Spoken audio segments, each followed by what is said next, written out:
Do you ever look back and wonder, when did I stop mattering? Because one day, I woke up and realized I was just a faded photograph on my son's bookshelf. And yet, every single month for 7 years, I was the one keeping his house from falling apart. My name is Clara Dawson, and I turned 68 this year after my husband Jim passed. I moved into a little apartment above a flower shop in our sleepy town in Vermont. It's small, creaky, and smells like eucalyptus from downstairs. But it's mine. I sold our home, the house Jim and I spent 42 years building a life in, because my son Ryan was in trouble. His business was falling apart, and his wife had just lost her job. They were about to lose the house they'd just bought. Ryan sounded so broken that night on the phone, I didn't even hesitate. "I'll help you," I said.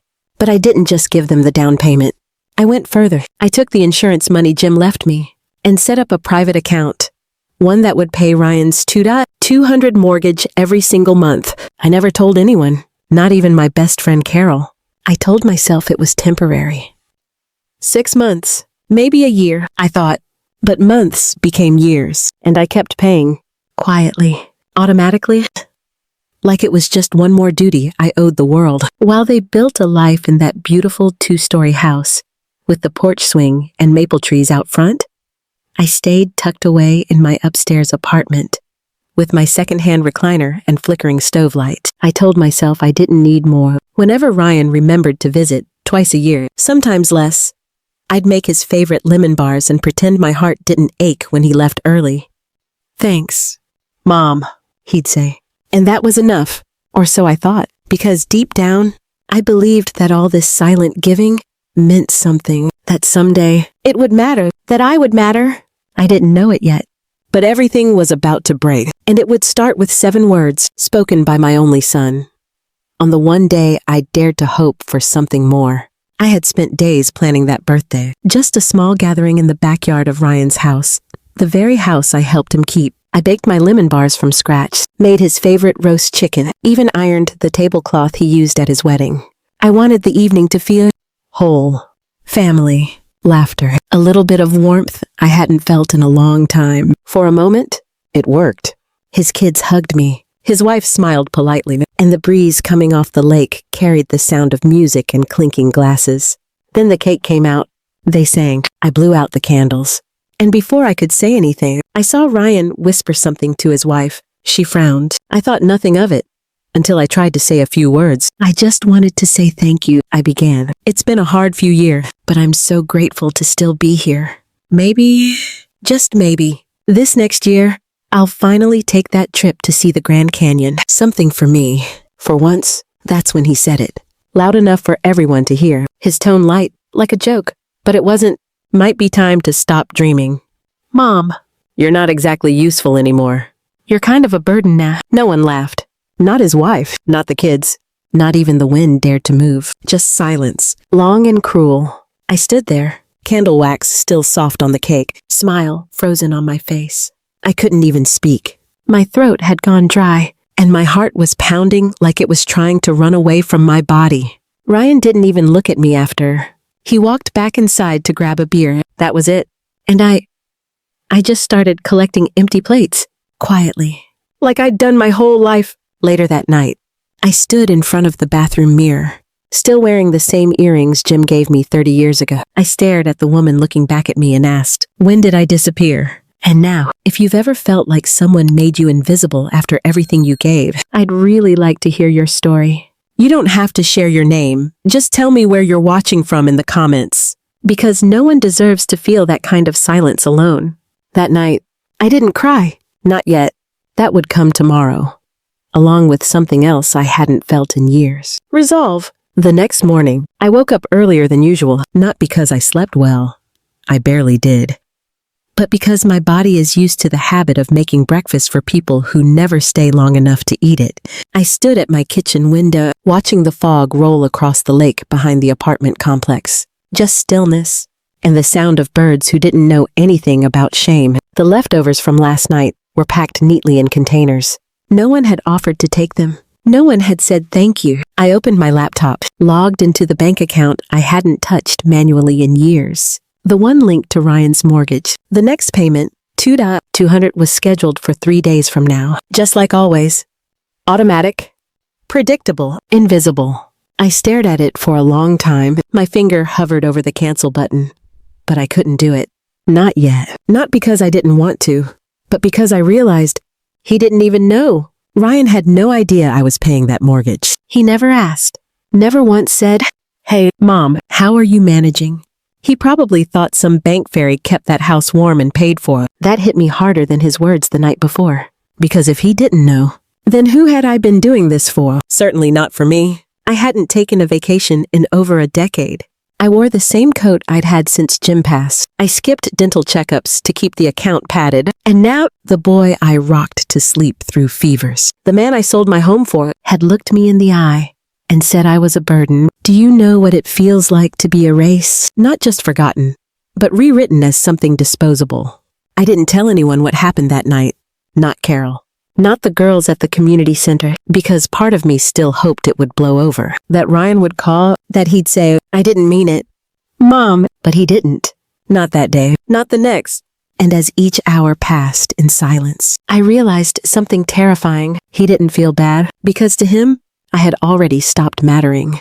That night, I cried, not because he hurt me, but because I finally accepted that I wasn't his home anymore. And for the first time in my life, I started asking what would happen if I stopped pretending I still belong. I didn't sleep much after that night. Not because I was crying, those tears had already come and gone, but because my brain wouldn't stop turning. How had I gotten here? At 68 years old, I was still putting everyone else's needs ahead of mine, still too afraid to make someone uncomfortable, still so desperate to matter that I let myself disappear. That morning, I made a cup of coffee and stood in front of Jim's photo on my mantle. He was smiling, holding a trout he caught the summer before he passed. His sleeves rolled, face sunburned. He always said the lake was the only place that made time slow down. I whispered, "Jim, I think it's time I slow it down too."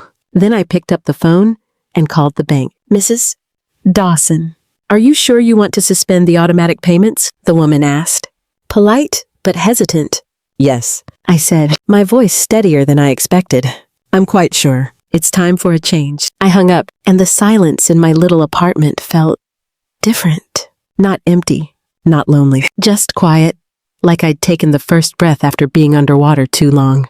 That afternoon, I called Richard, the financial advisor Jim and I had used when we first retired. I hadn't spoken to him in years. "Anna," he said warmly when I walked into his office. "You look strong." I smiled. "I don't feel strong, but I'm trying." We went over everything. The house sale, the insurance money, the payments to Ryan. When he finally looked up from the numbers, he said quietly, "Clara, you've given your son over $370 since Jim passed. And that's not counting gifts or incidentals." I sat back in the chair, stunned. "I never kept track," I whispered. "I just wanted to help." "I know," he said, "but now it's time to help yourself." I nodded slowly. "And I want to change my will." Richard didn't flinch. "Then let's get to work." That night, I walked home as the sun dipped behind the trees. I passed a bakery I used to go to with Jim, and for the first time in years, I stepped inside and bought myself a slice of lemon pie, just for me. I sat on the bench outside and ate it while watching the sky turn pink, and I thought, maybe this is what it feels like when a woman starts choosing herself. The first few days after freezing the account were quiet, too quiet. I expected a phone call, maybe even an angry voicemail.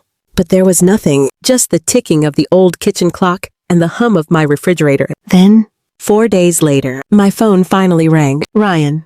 I stared at the screen, heart thudding in my chest. I almost didn't answer. But I did. "Mom, did you change something with the bank?" he asked, voice tight. The mortgage payment bounced. "We got a notice?" I paused. "Yes," I said calmly. "I did." Silence. Long.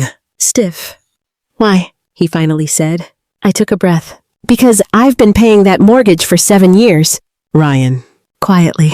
Completely. "And after what you said on my birthday, I realized I don't need to anymore." He didn't respond right away. I imagined him piecing it together, realizing he'd built his life on something he never even thanked me for. I didn't wait for a reaction. I simply said, "I'm not angry, but I'm done disappearing."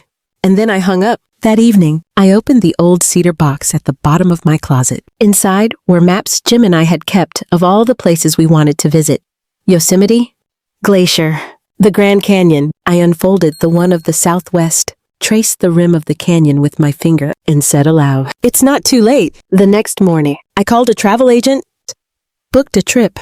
September. Just me. I didn't tell anyone. Instead, I started walking every morning, just 30 minutes around the lake. I joined a gardening club. I even took up watercolor painting again, something I hadn't touched since Jim died. No big declarations, no announcements, just quiet steps in the right direction. I ran into Carol at the grocery store a week later. She looked at me with surprise. "Clara, you look different, lighter." I smiled. "I think I'm remembering who I was before I started fading." She nodded slowly, eyes misty. "It's good to have you back." And for once, I believed it. 2 weeks later, Ryan showed up at my door. He looked older somehow, like the weight of truth had caught up with him. I opened the door slowly, unsure what to expect. He didn't speak right away, just stood there with a folded envelope in his hand. "I found the bank records," he said finally, voice quiet. "All of them. I didn't know." "Mom." I really didn't. I nodded once. "I know." He handed me the envelope. Inside was a letter, a real one, written by hand. "I didn't come here to argue," he continued, "or ask you to fix anything. I just wanted to say I'm sorry." I didn't cry. I didn't hug him. I just stepped aside and offered him a seat. We talked for an hour about Jim, about the grandkids, about how we both let the years pass without really seeing each other. Ryan asked if there was anything he could do to repay me. I told him the truth. It was never about the money, but I do want something. I want you to raise your kids to know what sacrifice really looks like, and not to forget the people who made it for them. He nodded, and I think, for the first time, he understood. A month later, I boarded a small plane to Arizona, my first stop. The Grand Canyon. The air was dry, the sun sharp, and I felt free. Not in a dramatic, movie kind of way, just light. Like I'd put down a bag I didn't realize I'd been carrying. I stayed at a modest lodge near the canyon rim, took early morning walks, wrote in a leather journal I bought myself, sat in silence, and listened to wind rush over stone carved by time. Back home, I kept things simple. I didn't blast pictures on Facebook. I didn't need to prove anything to anyone. But on my 69th birthday, I got a package at my door. Inside was a photo book, handmade, filled with drawings and notes from my grandkids. "Happy birthday, Grandma. You're not a burden. You're the reason we have a home." I pressed the book to my chest and closed my eyes. They'd seen me, maybe not when I needed it most, but they saw me now. And I didn't need the whole world to applaud, just that. If you've ever felt invisible to the people you gave your heart to, I want you to know. I see you. Drop a comment below, just your city, your story, or even a me too. You're not alone, and you're not a burden. Thank you for listening to my